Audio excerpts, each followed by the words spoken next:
Hello everyone, welcome to my YouTube channel. कैसे हैं आप? होपफुली सभी बढ़िया होंगे।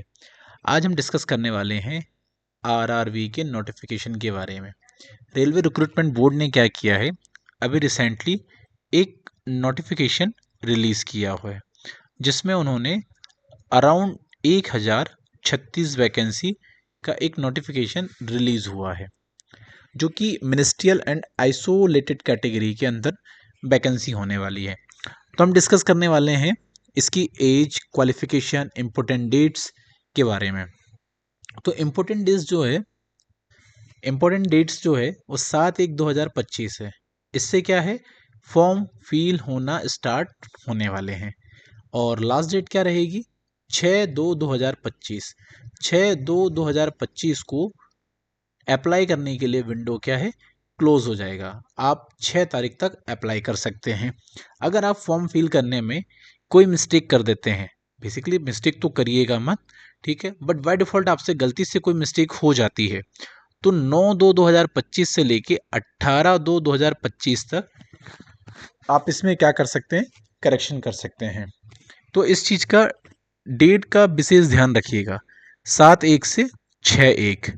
और लास्ट डेट के लिए तो आप इंतज़ार मत करिएगा कि मुझे 6 तारीख को ही फॉर्म फिल करना है या 5 को ही करना है। जब भी टाइम मिले 7 से 6 के बीच में आप कभी भी फॉर्म फिल कर देना। लास्ट डेट में बहुत सारे रश होते हैं, कभी कभी फॉर्म फिल नहीं हो पाते हैं, कभी कभी पेमेंट फेल हो जाता है तो उसका इशू शॉर्ट आउट होने में 3 दिन का टाइम लगता है। और आप क्या कर सकते हैं, एक ही बार, ओनली वन टाइम ही आप क्या कर सकते हैं, बेसिकली रजिस्टर्ड कर सकते हैं। वन टाइम ही आप क्या कर सकते हैं, एक मेल आईडी से आप रजिस्टर्ड कर सकते हैं अपने आप को। Got it? अब जो नोटिफिकेशन में वैकेंसीज रिलीज हुई है, 1036 जो वैकेंसीज रिलीज हुई है वो क्या है, डिफरेंट डिफरेंट स्ट्रीम के लिए है, ठीक है।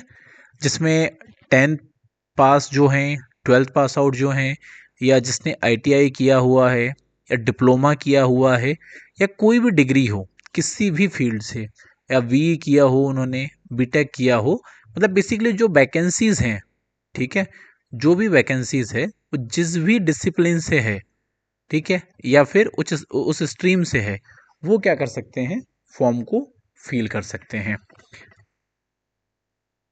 जो एप्लीकेशन फीस है, जो अनरिजर्व कैटेगरीज वाले हैं, बेसिकली जनरल कैटेगरी वाले हैं, उनके लिए जो फीस रहेगी वो है 500 रुपीज़। और PWD, female, transgender, ex serviceman candidate and candidate belong to SC, ST, minority communities, या फिर ईडब्ल्यूएस, या फिर ईबीएस जो भी है, ये जो सब कैटेगरीज वाले हैं उनकी जो एप्लीकेशन फ़ीस है वो है 250 रुपीज़, ठीक है। एज लिमिट जो है, मिनिमम जो एज है वो है 18 ईयर, मैक्सिमम कुछ कैटेगरीज में 35 ईयर है, 43 ईयर है, एंड 48 ईयर्स तक की वो लोग इस फॉर्म को फिल कर सकते हैं। अब बेसिकली आप कहोगे 48 ईयर तो काफ़ी ज़्यादा हो गई, बेसिकली जो एक्स सर्विस मैन है, ठीक है, उनकी एज काफ़ी ज़्यादा रहेगी। अगर आप कोई भी इस डेट के बियॉन्ड जा रहे हैं और वो डेट उनकी एक्सीड कर रही है तो वो एज रिलैक्सेशन का बेनिफिट भी ले सकते हैं। अब एज रिलैक्सेशन के लिए उनको क्या करना पड़ेगा, उनको अपना caste certificate as a proof में अप्लाई करना पड़ेगा। तो उसमें जीओआई, गवर्नमेंट ऑफ इंडिया के जो भी रूल्स के अकॉर्डिंग, जैसे कि एससी और जो एसटी कैटेगरी है उनको 5 ईयर्स तक का एज रिलैक्सेशन मिल सकता है, और ओबीसी जो कैटेगरी वाले हैं उनको 3 ईयर्स तक का एज रिलैक्सेशन मिल जाता है। तो गवर्नमेंट ऑफ इंडिया के रूल्स के हिसाब से जो भी नॉर्म्स होंगे या जितने भी वर्ष की आपको छूट मिलना है वो एप्लीकेबल होगी, वो आपको मिल जाएगी when you will apply for the form. या जब आप फॉर्म फिल करेंगे उस टाइम पे सारी चीज़ें आपको बेनिफिट के तौर पे मिल जाएगी बेसिकली। ओके, अब हम डिस्कस कर लेते हैं वैकेंसी के बारे में। अब वैकेंसीज जो है वो डिफरेंट डिफरेंट डिपार्टमेंट से रिलीज हुई है, डिफरेंट डिफरेंट पोस्ट के लिए है, तो हम यहाँ पर डिस्कस करने वाले हैं। और ये जो है नोटिफिकेशन नंबर है CN नंबर 7/2024, इसके अंतर्गत सारी वैकेंसीज रिलीज हुई है।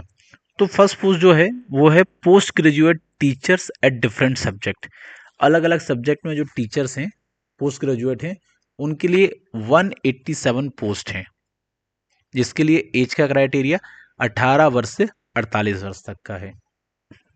सेकंड जो वैकेंसी है वो है साइंटिफिक सुपरवाइजर। ठीक है, इसमें है नंबर ऑफ पोस्ट 3, इसमें एज क्राइटेरिया 18 से 38 वर्ष का है। थर्ड जो वैकेंसी है वो है train graduate teachers of different subject, जिसमें 338 वैकेंसी है, age criteria 18 to 48। Chief law assistant के लिए 54 पोस्ट है, एज 18 टू 43 ईयर्स है। पब्लिक प्रोसिक्यूटर के लिए टोटल पोस्ट है 20, एज क्राइटेरिया 18 टू 35 ईयर्स के लिए है। एक बात ध्यान रखिएगा, जो भी वैकेंसीज हैं वही अप्लाई कर सकते हैं जिनकी इससे रिलेवेंट डिग्री या डिप्लोमा उन्होंने किया हुआ है। ठीक है, या तो डिग्री या फिर डिप्लोमा, जो भी इस स्ट्रीम से रिलेटेड है वही क्या कर सकते हैं, इस फॉर्म को फिल कर सकते हैं। नेक्स्ट वैकेंसी है physical training instructor English medium के लिए, जिसमें नंबर ऑफ पोस्ट है 18, एज है 18 टू 48 ईयर। नेक्स्ट वैकेंसी है scientific assistant training, number of post 2, age 18 to 38 years. वहीं जूनियर ट्रांसलेटर हिंदी, हिंदी से जो लोग हिंदी में टाइपिंग कर सकते हैं या उसको ट्रांसलेट कर सकते हैं, उन लोगों के लिए नंबर ऑफ वैकेंसी है 130, जिसमें नंबर ऑफ पोस्ट है एज है 18 to 36 year. Senior publicity inspector के लिए नंबर ऑफ पोस्ट है 3, जिसमें एज है 18 टू 36 ईयर्स की ही एप्लीकेबल्स रहेंगे। वहीं हम बात करते हैं स्टाफ एंड वेलफेयर इंस्पेक्टर, उनके लिए टोटल पोस्ट है 59 ईयर्स और 18 टू 36 ईयर का एज का क्राइटेरिया है। और इन सभी में वो क्या कर सकते हैं, अगर एज एक्सीड कर रही है उनकी, तो एज रिलैक्सेशन का वो क्या कर सकते हैं, बेनिफिट उठा सकते हैं, वो भी जीओआई के नॉर्म्स के हिसाब से। और भी जो वैकेंसीज हैं अदर डिपार्टमेंट की, जिसमें है लाइब्रेरियन के लिए 10 पोस्ट हैं, एज का क्राइटेरिया 18 टू 38 ईयर रहेगा। म्यूजिक टीचर फीमेल के लिए नंबर ऑफ पोस्ट है 3, बढ़िया, बच्चों को सॉन्ग वॉन्ग सिखाएंगे और क्या। इसमें जो एज रहेगी 18 टू 48 ईयर्स है। वहीं जो प्राइमरी रेलवे टीचर्स है डिफरेंट सब्जेक्ट में 188 वैकेंसीज है, जिसमें एज 18 टू 48 ईयर्स के तक ही लोग एप्लीकेबल रहेंगे। वहीं असिस्टेंट टीचर फीमेल या जूनियर स्कूल्स में जो हैं उसके लिए 2 पोस्ट हैं, एज क्राइटेरिया 18 टू 48 ईयर्स है। लेबोरेटरी असिस्टेंट या स्कूल में उनके लिए 7 पोस्ट है, एज सेम है 8 टू 14 ईयर्स तक एप्लीकेबल है। लैब जो असिस्टेंट हैं ग्रेड 3 के लिए, केमिस्ट या मेट्रोलॉजिस्ट, उनके लिए नंबर ऑफ पोस्ट है 12, एज यहाँ पे सबसे कम है 18 टू 33 ईयर्स वाले ही इसमें एप्लीकेबल्स हो सकते हैं। ये तो एक शॉर्ट नोटिफिकेशन है जो आरआरबी ने रिलीज किया हुआ है। अगर आपको और भी चीज़ें डिटेल में चाहिए, लाइक कि फ़ोटो कैसी होना चाहिए, फ़ोटो का साइज क्या होना चाहिए, और वहीं जो सिग्नेचर है, सिग्नेचर के साइज क्या होने चाहिए, कौन सा बैकग्राउंड्स है, और कितने जेपीजी की या फिर केबी में आपकी फ़ोटोज़ एप्लीकेबल रहेगी, वो सब नोटिफिकेशन अगर आपको डिटेल में चाहिए तो आप क्या कर सकते हैं, आरआरबी की ऑफिशियल वेबसाइट, ठीक है, ये तो एक पाथ है बेसिकली जो आपको यहाँ स्क्रीन पे विजिबल हो रहा है, www.rrbapply.gov. आप जैसे ही गूगल पे डालोगे सीधा आप आरआरबी के पोर्टल में एंटर करोगे और वहीं पे आपको फर्स्ट में लेटेस्ट जो पोस्ट या फिर नोटिफिकेशन आपको विजिबल हो जाएगा और आप उस नोटिफिकेशन को ओपन कर सकते हैं। 109 पेज का नोटिफिकेशन है और आप उसको क्या कर सकते हैं, डिटेल्स में स्टडी कर सकते हैं।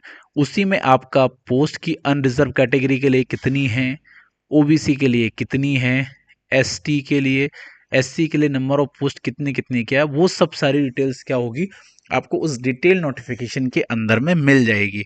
साथ ही वहाँ पे आपको क्या होगा, सिलेबस भी मिल जाएगा। तो होपफुली आपको सब सारी चीज़ें समझ में आ रही होगी। या जो भी बताया हुआ है वो क्लियर होगा।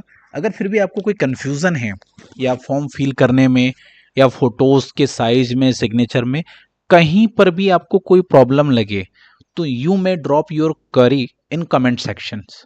हमारी टीम 24/7 आवर्स अवेलेबल है आपके इशू को रिजॉल्व करने के लिए। तो आप इस वीडियो को अपना प्यार दीजिए और अपने फ्रेंड्स, कलीग, उन सभी को शेयर करिए और इस चैनल को भी साथ में सपोर्ट करिए, सो दैट हम क्या है टाइम से टाइम टू टाइम आपके लिए नोटिफिकेशन प्रोवाइड करवाएं, क्योंकि हमें भी इससे क्या होता है, एक मोटिवेशन मिलता है। तो आप लाइक कमेंट्स करते हैं ना, तो हम भी क्या अंदर से मोटिवेट होते हैं। Anyway, signing this session. Thank you so much.